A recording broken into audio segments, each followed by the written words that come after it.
Hello everyone, this is our sales manager, Chris. Chris, can you introduce yourself a little bit to my followers? Sure, Alex. Hi everyone, I'm Chris. I'm from Chile.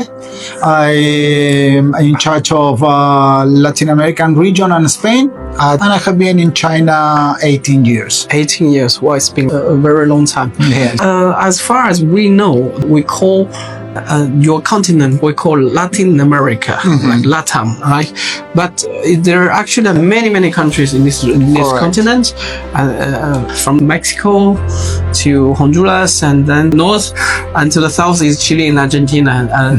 So, are there any difference between those regions? Maybe Central America and South America. Is there like a difference between the people, culture? Yeah, well, the culture is very similar because all Latin region speak Spanish, most of them, except Brazil and Tahiti. Brazil speak Portuguese, Tahiti speak French, and then you have Haiti that also speak French, but all the other countries speak Spanish. So the culture is very similar.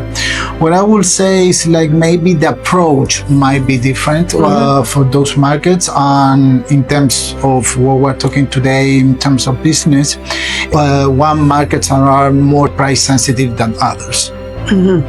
All right. When you communicate with the people from Latin America, so which method do they prefer, like by email or by instant message, like WhatsApp? Which way they prefer? I think that when we are doing leads generation, of course, the first approach is by email.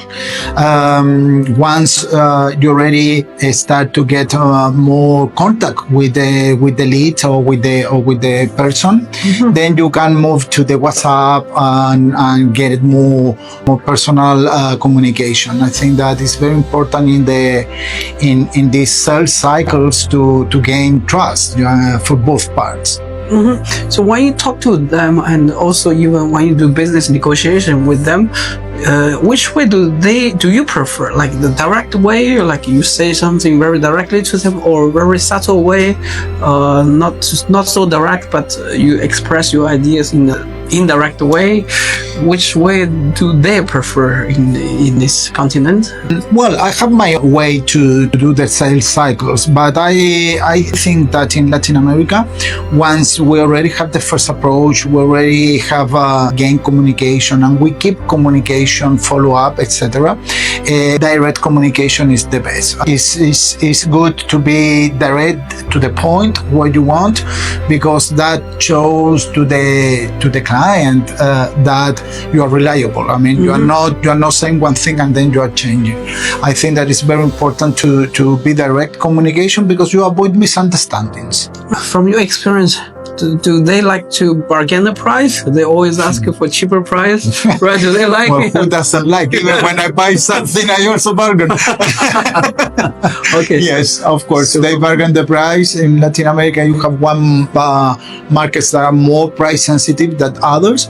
But yes, in all this process, you have negotiations. You need to achieve a certain point. And when you were mentioned about the direct communication, after a while, I immediately ask what is the target price of the client to avoid continue playing ping pong choice. Let's us know more about LATAM. So can you name some countries who have better economy and like middle and then the bottom in 3 tiers? In terms of GDP, of course, we have Uruguay, Brazil, Mexico, Chile as the highest GDP in Latin America.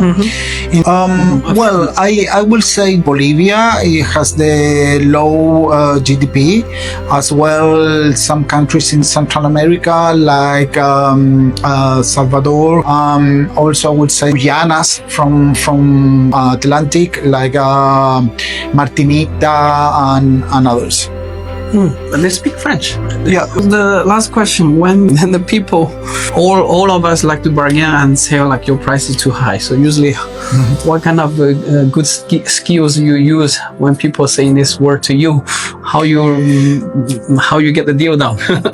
I believe that my way to approach this topic is pretty much as the Chinese culture will have taught me and what I have gained all of this year here. It doesn't matter if the price is $1 more, $1 less. At the end, the client will stay with you. How the client value the relationship. How the clients measure the relationship. And for that, it's very simple. You need to give a very good quality service. And the quality service is not about the product or the service.